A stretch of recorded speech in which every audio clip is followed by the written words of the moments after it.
Om Shanti. Good morning. आज प्राणेश्वर बाप दादा के 30 जनवरी 2025 के अनमोल महावाक्य सुनते हैं हम। मीठे बच्चे, इस पुरानी दुनिया में कोई भी सार नहीं है, इसलिए तुम्हें इससे दिल नहीं लगानी है। बाबा की आदत टूटी तो फिर सजा खानी पड़ेगी। प्रश्न है, बाबा का मुख्य डायरेक्शन क्या है, उसका उल्लंघन क्यों होता है? उत्तर, बाबा का डायरेक्शन है किसी से भी बच्ची सेवा मत लो, क्योंकि तुम खुद सर्वेंट हो, गॉडली सर्वेंट है ना।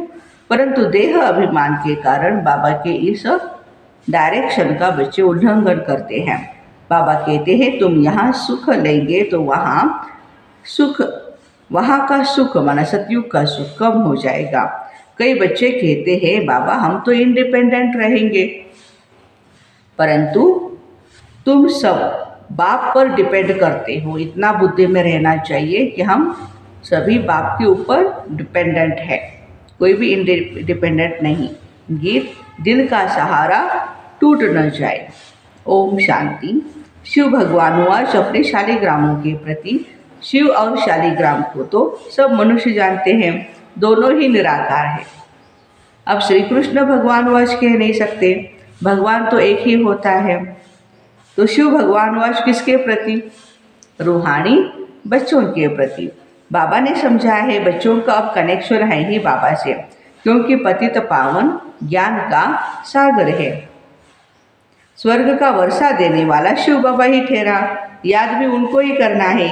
ब्रह्मा है उनका भाग्यशाली रथ, रथ द्वारा ही बाप वर्षा देते हैं। ब्रह्मा वर्षा देने वाला नहीं, वो तो लेने वाला है ना। तो बच्चों को अपने को आत्मा समझ बाप को याद करना है। मिसला समझो, रथ को कोई तकलीफ होती है, मिसाल बाबा दे रहे हैं एग्जाम्पल, कोई शरीर को तकलीफ होती है तो कारणे अकारणे बच्चों को मुरली नहीं मिलती है, तो बच्चों को सारा अटेंशन शिव बाबा की तरफ है होता है। वह तो कभी बीमार पड़ ही नहीं सकते हैं, बच्चों को इतना ज्ञान मिला है, वह भी समझा सकते हैं। प्रदर्शनी में बच्चे कितना समझाते, ज्ञान तो बच्चों में है ही ना। हर एक की बुद्धि में चित्रों का ज्ञान भरा हुआ है, बच्चों को कोई अटक नहीं रह सकती है। समझो पोस्ट का आना जाना बंद भी हो जाता है, स्ट्राइक हो जाती है, फिर क्या करेंगे? जैसे अभी लॉकडाउन हुआ है ना, कोरोना आया, ज्ञान तो बच्चों में है ही। समझाना है, सतयुग था, अब कलयुग पुरानी दुनिया है। गीत में भी कहते हैं पुरानी दुनिया में कोई सार नहीं है, इनसे दिल नहीं लगानी है, नहीं तो सज़ा मिल जाएगी। बाबा की याद से ही सज़ाएं कटती जाएंगी। ऐसा न हो बाबा की याद टूट जाए फिर सज़ा खानी पड़े और पुरानी दुनिया में चले जाए। ऐसे तो ढेर गए हैं जिनको बाप याद भी नहीं है, पुरानी दुनिया से दिल लग गई है। ज़माना बहुत ही खराब है, कोई से दिल लगाई तो सज़ा बहुत मिलेगी। बच्चों को ज्ञान सुनना है, भक्ति मार्ग के गीत भी नहीं सुनने हैं। अभी तुम हो संगम युग पर, ज्ञान सागर बाप द्वारा तुमको संगम पर ही ज्ञान मिलता है। दुनिया में यह किसको भी पता नहीं कि ज्ञान सागर एक ही परमपिता परमात्मा है। वह जब ज्ञान देते हैं तब मनुष्यों की सद्गति हो जाती है। सद्गति दाता एक ही है, उनकी ही मत पर चलना है। माया छोड़ती कोई को भी नहीं, देह अभिमान के बाद ही कोई न कोई भूले होती रहती है। कोई सेमी कामवश हो जाते हैं, कोई क्रोधवश हो जाते हैं। मनसा में तूफान बहुत आते हैं, प्यार करे, ये करे, वो करे, कोई के शरीर से दिल नहीं लगानी है। बाबा कहते अपने को आत्मा समझो तो शरीर का भान ही न रहे, नहीं तो बाप की आज्ञा का उल्लंघन हो जाता है। देह अहंकार से नुकसान भी बहुत होता है, इसलिए देह से ही सब कुछ भूल जाना है। सिर्फ बाप को और घर को याद करना है। आत्माओं को बाप समझाते, शरीर से काम करते, मुझे याद करो तो विकर्म भस्म हो जाएंगे। रास्ता तो बहुत सहज है ना, यह भी समझते हैं, तुमसे भूले तो होती रहती है, परंतु ऐसा न हो, भूलों में फंसते ही रहो, भूलें करते करते रहे, रिपीट करते रहे। हाँ, एक के बाद दूसरा, दूसरे के बाद तीसरा भूल करते ही जा रहे हैं। तो बाबा कहते हैं नहीं, एक बारी भूल हुई, वो भूल फिर नहीं करनी चाहिए। मातेश्वरी का हमारे एग्जाम्पल है ना। हाँ, मातेश्वरी के लिए कहते हैं कि एक बार मम्मा ने जो कोई भी छोटी मोटी भूल हुई है तो फिर दोबारा नहीं की, इसलिए मम्मा जी फास्ट गई ना।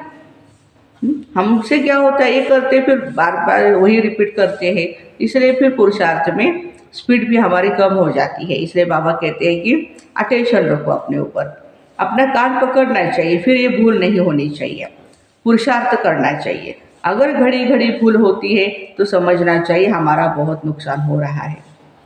भूल करते करते तो दुर्गति को पाया है ना, कितनी बड़ी सीढ़ी उतर कर क्या बने हैं। आगे तो यह ज्ञान नहीं था, अभी नंबरवार पुरुषार्थ अनुसार ज्ञान में सब प्रवीण हो गए हैं।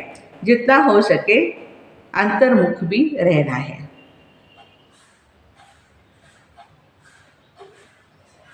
मुख से कुछ कहना नहीं है। जो ज्ञान में प्रवीण बच्चे हैं वो कभी भी पुरानी दुनिया से दिल नहीं लगाएंगे। उनकी निशानी बाबा ने बताई। उनकी बुद्धि में रहेगा हम तो रावण राज्य का विनाश करना चाहते हैं, यह शरीर भी पुराना रावण संप्रदाय का है, तो हम रावण संप्रदाय को क्यों याद करें, एक राम को ही याद करें जो सच्चे पिताव्रता बने ना। बाबा कहते हैं मुझे याद करते रहो तो तुम्हारे सब विकर्म विनाश हो जाएंगे। पिताव्रता अथवा भगवान व्रता बनना चाहिए। भक्त भगवान को याद करते हैं, हे भगवान आकर के हमें सुख शांति का वर्षा दो। भक्ति मार्ग में तो कुर्बान जाते हैं, बलि चढ़ते हैं। यहाँ बलि चढ़ने की बात तो है नहीं, हम तो जीते जी मरते हैं, गोया बलि चढ़ते हैं। यह है जीते जी बाप का बनना, क्योंकि उनसे ही वर्षा लेना है, उनकी मत पर चलना है, जीते जी बलि चढ़ना है। बारी जाना वास्तव में अभी की बात है। भक्ति मार्ग में वह फिर कितना जीवघात आदि करते हैं, इसे भगवान थोड़ी मिलेंगे। यहाँ जीवघात की बात नहीं। बाप कहते हैं बच्चे अपने को आत्मा समझो, बाप से योग लगाओ, देह अभिमान में नहीं आओ। उठते बैठते बाप को याद करने का पुरुषार्थ करना है। 100% पास तो कोई हुआ नहीं, नीचे ऊपर होते रहते हैं, भूले तो होती ही है। उस पर सावधानी नहीं मिलेगी तो भूले छोड़ेगी कैसे। माया किसको भी छोड़ती नहीं। कहते हैं बाबा हम माया से हार जाते हैं, पुरुषार्थ करते भी है, फिर पता नहीं क्या होता है।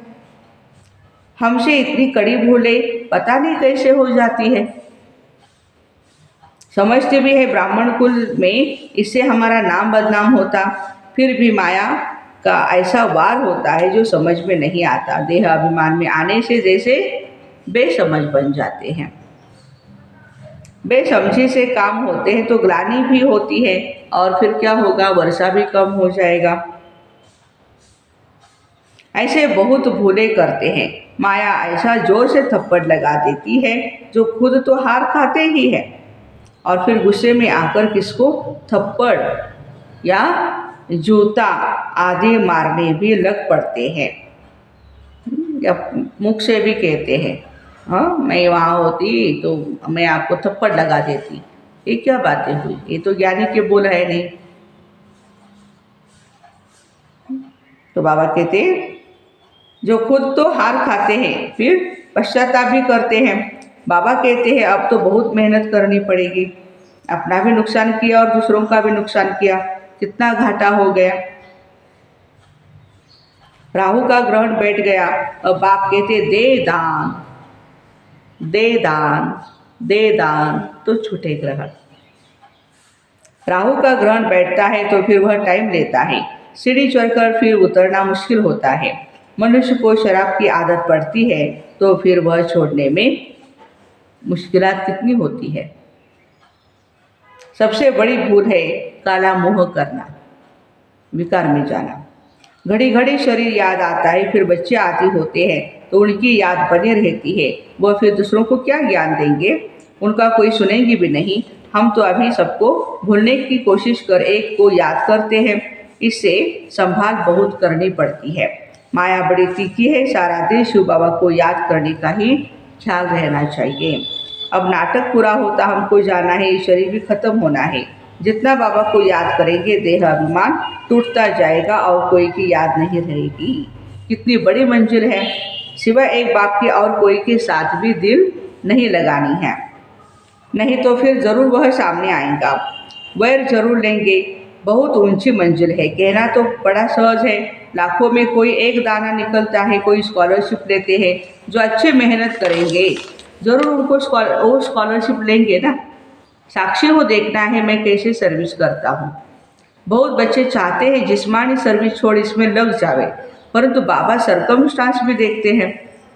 अकेला है, कोई संबंधी नहीं है, भले हर्जा नहीं, कोई जिम्मेवारी नहीं है उसके ऊपर, भले सेंटर पर रह सकता है या मधुबन में रह सकता है, फिर भी कहते हैं नौकरी भी करो और सेवा भी यह करो। नौकरी में भी बहुतों के साथ मुलाकात होती है और संबंध संपर्क बहुत अच्छा रहता है ना नौकरी में। तो बाबा कहते तुम बच्चों को ज्ञान तो बहुत मिला हुआ है, बच्चों द्वारा भी बाप बहुत सर्विस कराते रहते। कोई भी प्रवेश कर सर्विस करते, सर्विस तो करनी ही है। देखो बाबा बच्चों भी प्रवेश करके सेवा भी करा लेते हैं। जिनके माथे मामला हो कैसे नींद करे, शिव बाबा तो है ही जागंती ज्योत। बाबा कहते मैं तो दिन रात सर्विस करता रहता हूँ। शरीर थकता तो शरीर है ना, फिर आत्मा भी क्या करे, शरीर काम नहीं देता तो। बाप तो अथक है ना, वो जागंती ज्योत है, सारी दुनिया को जगाते, उनका पार्ट ही वंडरफुल है। जिसको तुम बच्चों में भी थोड़े जानते हैं, कालों का काल है बाप, उनकी आज्ञा नहीं मानेंगे तो धर्मराज से डंडा खाएंगे। बाबा का मुख्य डायरेक्शन है किसी से भी सेवा मत लो। मेरे पैर दबाओ, ये करो वो करो, कोई बात नहीं। हाँ, बाबा कहते सेवा नहीं लेनी है, परंतु देह अभिमान में आकर बाबा की आज्ञा का उल्लंघन करते हैं। बाबा कहते हैं तुम खुद सर्वेंट हो, यहाँ सुख लेंगे तो फिर वहाँ सुख कम हो जाएगा। आदत पड़ जाती है तो सर्वेंट बिगड़ रह नहीं सकते। कई कहते हैं हम तो इंडिपेंडेंट रहेंगे, परंतु बाप कहते हैं डिपेंडेंट रहना ही अच्छा है बच्चे।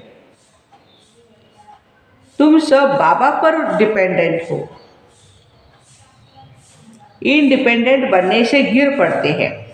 तुम सब डिपेंड करते हो शिव बाबा पर। फिर बाबा रिपीट कर रहे हैं सारी दुनिया डिपेंड करती है, तब तो कहते हैं हे पति पावनाओ, उनसे ही सुख शांति मिलती है, परंतु समझते नहीं।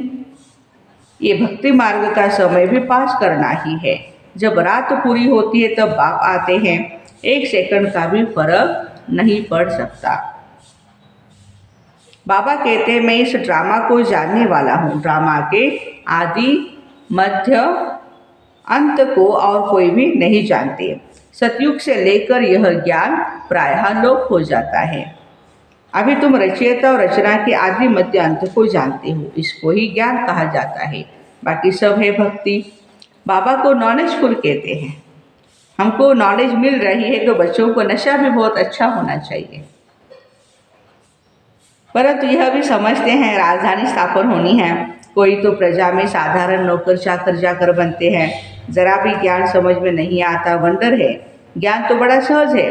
84 जन्मों का चक्र पूरा हुआ, अब जाना है अपने घर।